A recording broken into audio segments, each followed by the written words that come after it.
This is SNL Saturday Night Live actually in America, not this new UK version, but the American version on Weekend Update has gone for her again. And this was the most savage tick yet. I mean, they actually call her a tick. Watch this. Yeah. Okay. King Charles visited the U.S. to mark the 250th anniversary of American independence from Britain and to seek the release of a British hostage being held by an American I tried so hard. Did you like it? I'm almost speechless. Oh man, it's so funny, Dan. It's so funny. Saturday Night Live once again slams Meghan Markle as she is spiraling after burning all of the bridges. Saturday, May 2nd, 2026. Hits different as Studio 8H in New York City lights up under national broadcast pressure. Just 3 days before this moment, Colin Jost is sitting at the Weekend Update desk, staring straight into the lens like he knows exactly what kind of storm he's about to trigger on live American television. He calls Meghan Markle not in hints, not in clever framing, but directly, out loud. No cushioning at all. The exact words land on NBC, the kind of network moment that usually gets smoothed over before airtime. Behind him, a full-screen image of Harry and Meghan flashes up instantly, like a spotlight nobody can ignore. The studio doesn't react with hesitation or awkward silence. Instead, the audience erupts in loud laughter, almost shaking the room with it. Jost nearly slips himself, visibly fighting to keep his composure as a half-smile breaks through before he pulls it back into control. He quickly moves forward in the script, but the impact is already locked in place. The moment doesn't fade. It sticks instantly like it was designed to... Meghan Markle is once again getting trolled. Oh, poor Meghan, the most trolled person in the entire world. The hatred for Meghan is all over the place. She has burned way too many bridges, so it doesn't surprise me at all. And hence why we're getting jokes like this, because she's become the joke. Meghan Markle is completely a joke at this point. Listen, I brought Meghan Markle, whatever her name is, to my Deal or No Deal celebrity golf tournament. She was one of my Deal or No Deal girls that were, she was a caddy for all of my celebrities. Yeah, everyone wants to see it. Spread beyond the studio walls. Within just 36 hours, that 9-second clip spreads everywhere at full speed. Page 6 picks it up first, then Sky News Australia, GB News, the Daily Mail, and countless Royal Watch accounts on X begin circulating it non-stop. Suddenly, Meghan Markle's name is trending alongside NBC and primetime comedy exposure, with Harry's image attached like a shadow that won't detach. Here's where things get even more intense. This wasn't an accident or a random slip-up.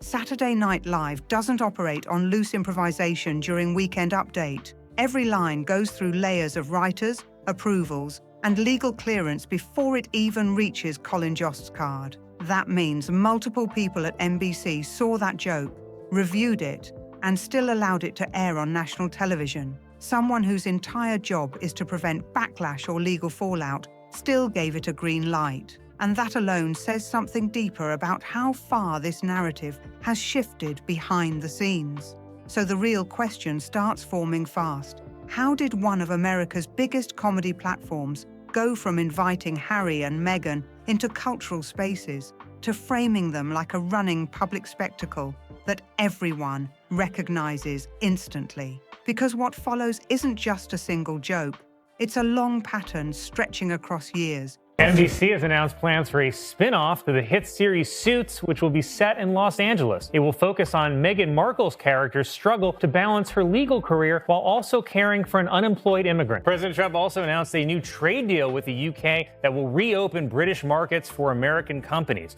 All that Britain demands in return is that we keep these two.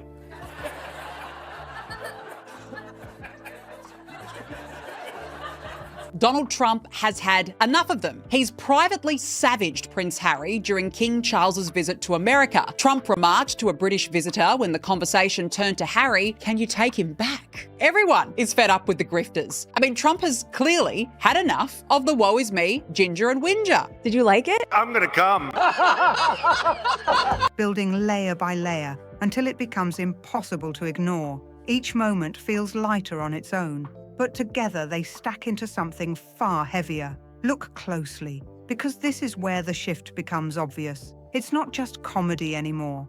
It's repetition shaping perception over time. Rewind exactly 12 months earlier, May 10th, 2025. Same weekend update desk, same format, same delivery style from Jost.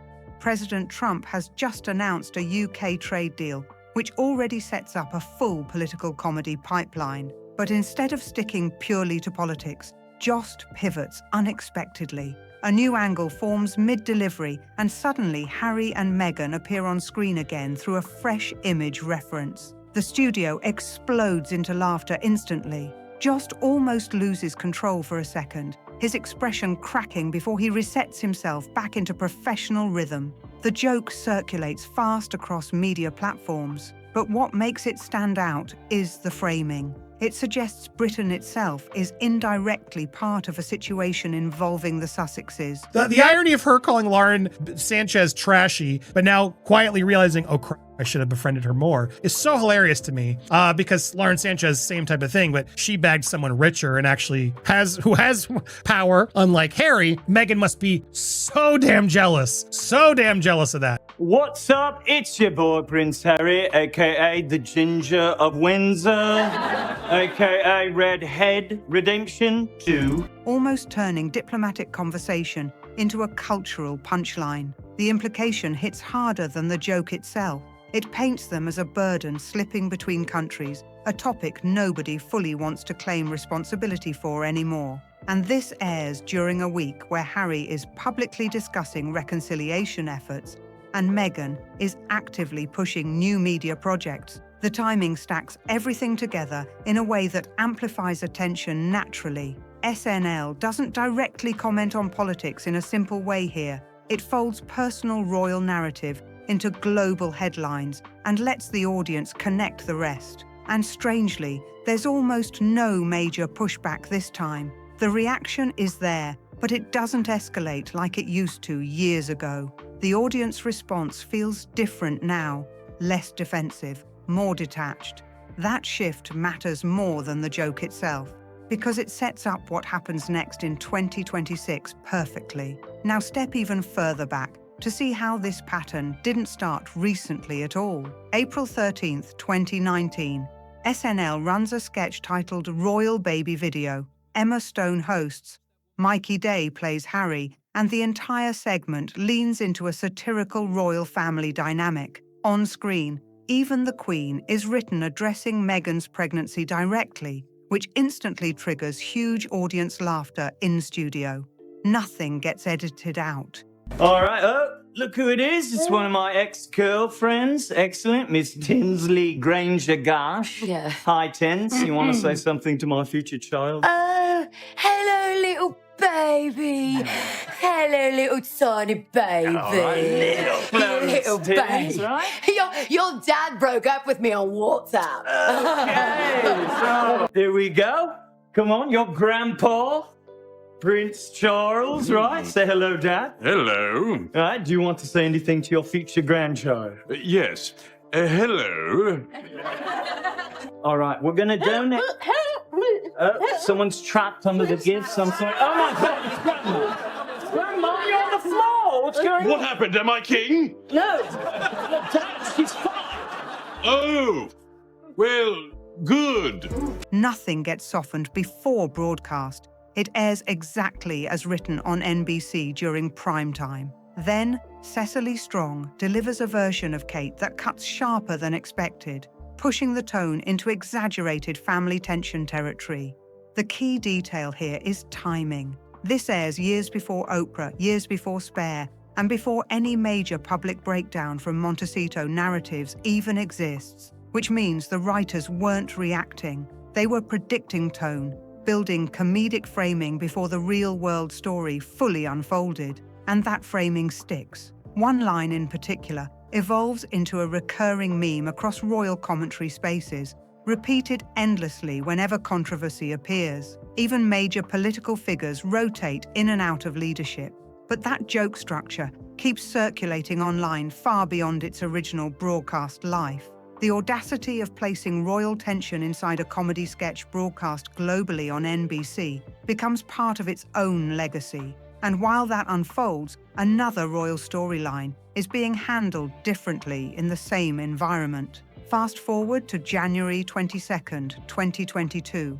Prince Andrew has just lost his military titles following a civil settlement tied to Virginia Giuffre. Jost is back at the desk again, scanning his card before delivering rapid-fire jokes in sequence. One setup references Andrew deleting Twitter after realizing it wasn't the platform with dancing teenagers. The audience reacts immediately, locking into the contrast between scandal and comedic framing being used on live television. Every line in this environment lands inside a larger pattern of royal figures becoming recurring material for mainstream satire. And the more it repeats, the more normalized the framing becomes across years of broadcasts. What started as isolated jokes slowly turns into a structured pattern of public commentary disguised as comedy, reinforcing itself every time it reappears on screen. What follows next hits like the sharpest punchline in the entire sequence, and it lands so cleanly that even royal commentators are still repeating it years later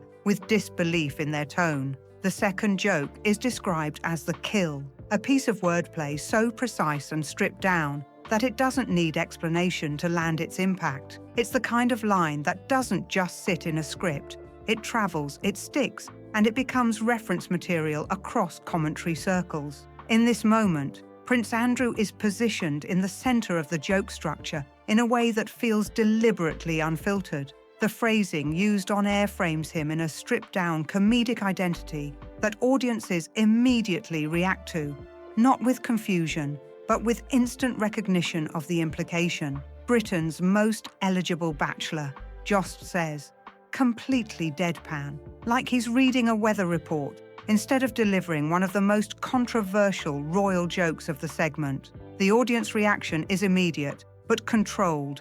Laughter rolls in fast, almost reflexively, like the room understands the tone shift happening in real time. Jost barely changes expression, holding the rhythm like he knows the line is already doing the heavy lifting on its own. Fast forward now to November 1st, 2025, where the environment around Andrew shifts again in real-world reporting. Just 2 days after Charles formally strips Andrew of his princely title, the narrative space around him becomes even more unstable in public discourse. That same week, Che takes the Weekend Update desk, and the tone tightens again instantly. There's a noticeable shift in energy as the segment begins, like the writers are aware they're stepping into sensitive territory, but proceed anyway with confidence. Then he delivers the line, and this is the moment that gets repeated in coverage so often that Variety ends up labeling it directly as one of the most savage punchlines of the month.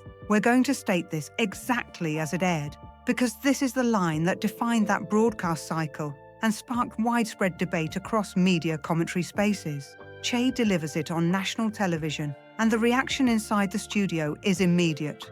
Chaos of sound, first gasps, then laughter that builds into full-volume reaction from the audience. By Sunday morning, the clip is everywhere. It spreads across social media platforms, then into entertainment outlets, then into broader news commentary threads that usually don't even engage with comedy segments. Variety highlights it specifically as one of the standout controversial moments of the week, reinforcing how quickly it moved from punchline to headline discussion. Now pause here, because context becomes extremely important in understanding how this moment is interpreted. On February 19, 2026, police arrest Andrew on misconduct-related charges, according to public reporting tied to ongoing legal developments. It is important to note clearly, Andrew has not been convicted of anything at the time being referenced here. SNL still goes near the edge of that narrative space with its joke structure,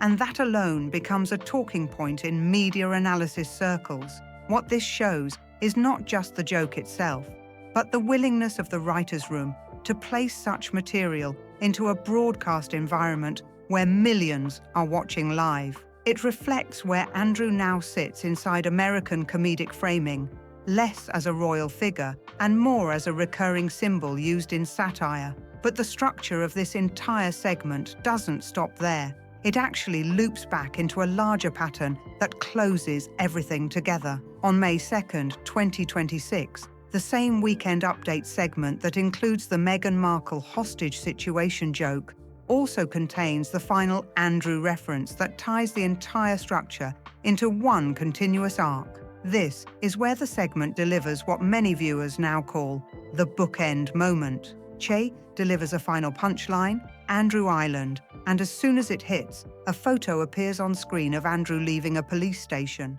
The reaction in the studio is immediate. First a wave of gasps, then a sudden shift into full laughter that spreads across the audience like a release of tension. Within 24 hours, the phrase Andrew Island is being reported across HuffPost, Rolling Stone, and Variety, all breaking down how a three-word punchline managed to encapsulate years of public narrative build-up. What makes this moment stand out is not just the joke itself, but how it completes the framing structure of the entire segment. In the same broadcast, Andrew becomes the closing reference point, almost like a narrative endpoint for a character arc that has been built across multiple years of Weekend Update writing. At the same time, Meghan is positioned earlier in the same segment as part of a completely different comedic framing, one centered around political tension and cultural displacement humor. Charles, meanwhile, exists in the background of this structure as a symbolic figure who connects the two narrative points without ever being the direct target of the punchlines. This layered framing is what gives the segment its long-term cultural footprint.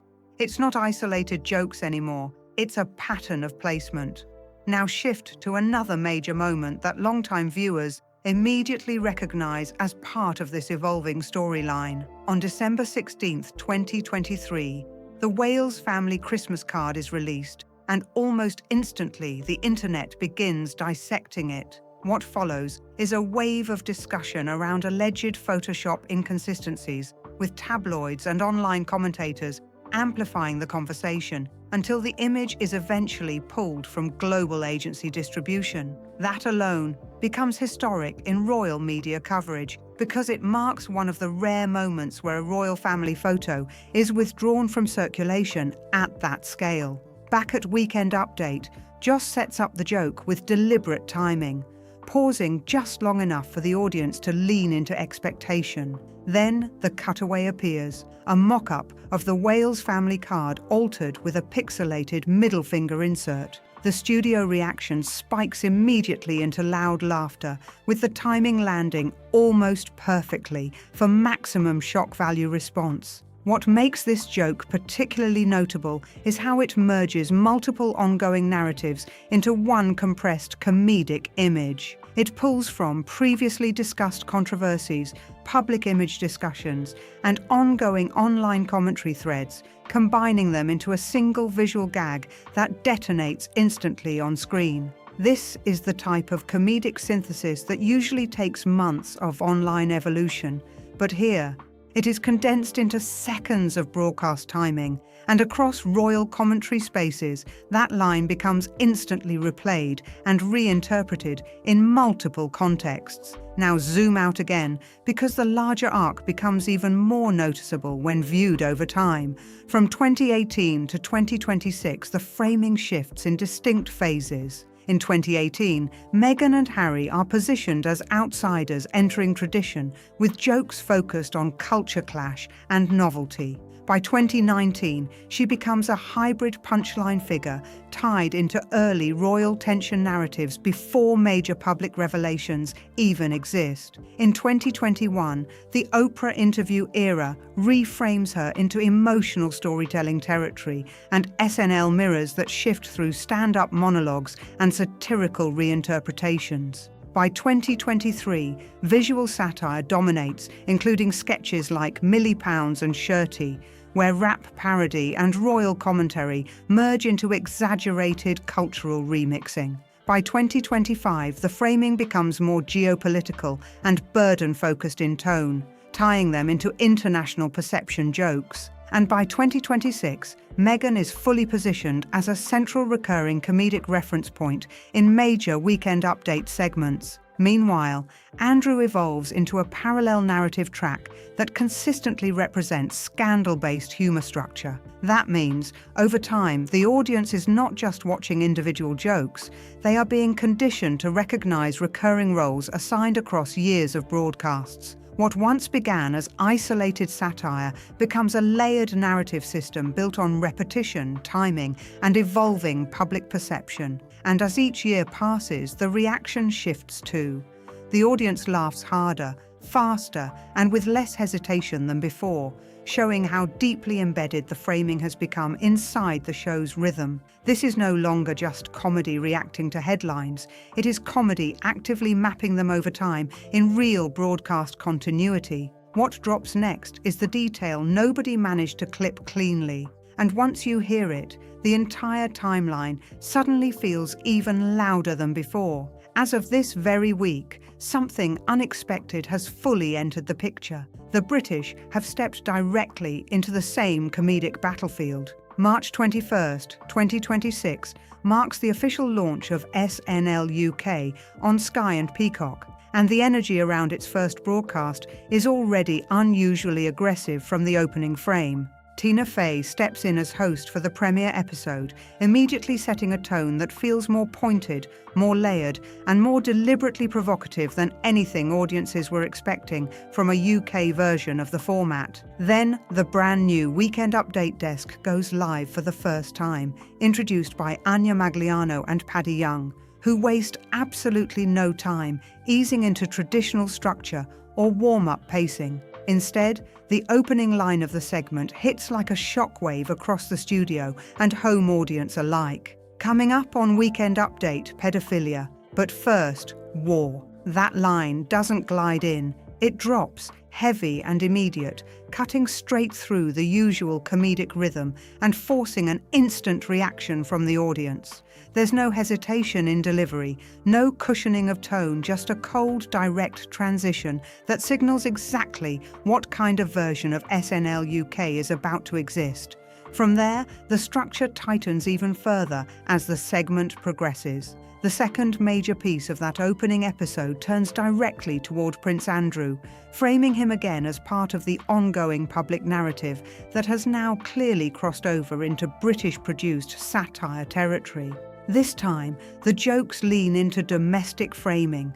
His new residence, reported renovations, Sky TV installation details, and the kind of dry British understatement that makes the delivery feel even more cutting than blunt exaggeration would. The humour isn't loud or chaotic, it's controlled, measured, and almost clinically precise in how it lands. And then the segment escalates again, moving into territory that references potential legal consequences in a way that becomes noticeably sharper, darker, and more confrontational in tone. Some of the material delivered in that segment reportedly pushes so far into sensitive framing that it cannot even be repeated in full within standard coverage discussions. We're leaving that portion where it aired on Sky because the implication alone is already enough to show how far this version of Weekend Update is willing to go. The key point here isn't just the jokes themselves. It's the structure of the platform now existing in parallel to the American version. Because SNL UK is no longer just an adaptation, it's functioning as its own narrative engine. What makes this even more significant is how it reframes the entire royal comedic ecosystem. Instead of one dominant show shaping the narrative tone, there are now two synchronized systems operating on different continents, both orbiting the same public figures, but filtering them through different cultural lenses. On the American side, Meghan Markle and Prince Harry remain recurring comedic reference points across Weekend Update segments, often framed through political satire, cultural displacement humour, and media commentary angles. Prince Andrew, on the other hand, consistently becomes the darker anchor of scandal-based punchlines in that same American structure. But now, in the UK version, that framing becomes localised, sharper in tone, and even more direct in its cultural reference points. Andrew becomes positioned as the central figure of satire, while Meghan and Harry are repeatedly folded into surrounding sketches as secondary reference markers that tie into broader commentary.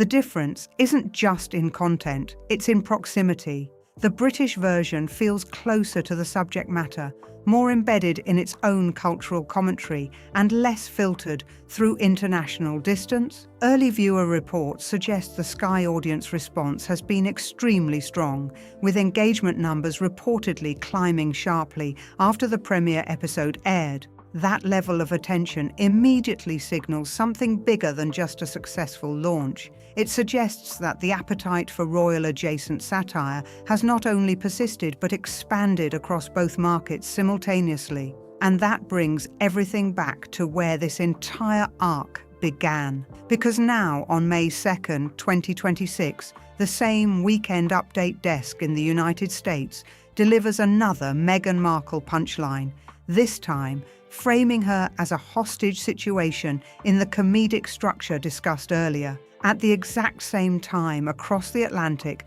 British SNL is producing its own Andrew-focused material that pushes even further into darker comedic territory. So what forms here is not a single narrative, but a mirrored system. On one side, Meghan and Harry are positioned within recurring satire cycles that track cultural perception, media fatigue, and shifting public tone. On the other side, Prince Andrew becomes the recurring symbol of scandal-driven framing that anchors British-produced satire in a very different emotional register. And somewhere between those two systems sits the broader royal family narrative, now fragmented across two continents of comedic interpretation, which leads to the uncomfortable reality forming underneath all of this. 8 years ago, Meghan and Harry were framed as a modern fairy tale, global fascination, media celebration, and narrative optimism all bundled together. Now, in 2026, they are consistently positioned as recurring punchlines across two separate versions of the same format, appearing in different contexts, but always within the same comedic ecosystem. That shift doesn't happen overnight. It builds through repetition, timing, and gradual normalization of tone across years of broadcasts. And once that pattern stabilizes, the audience reaction changes with it. Laughter becomes faster, recognition becomes immediate, and hesitation disappears almost entirely from the response cycle. At that point, the joke is no longer just a joke.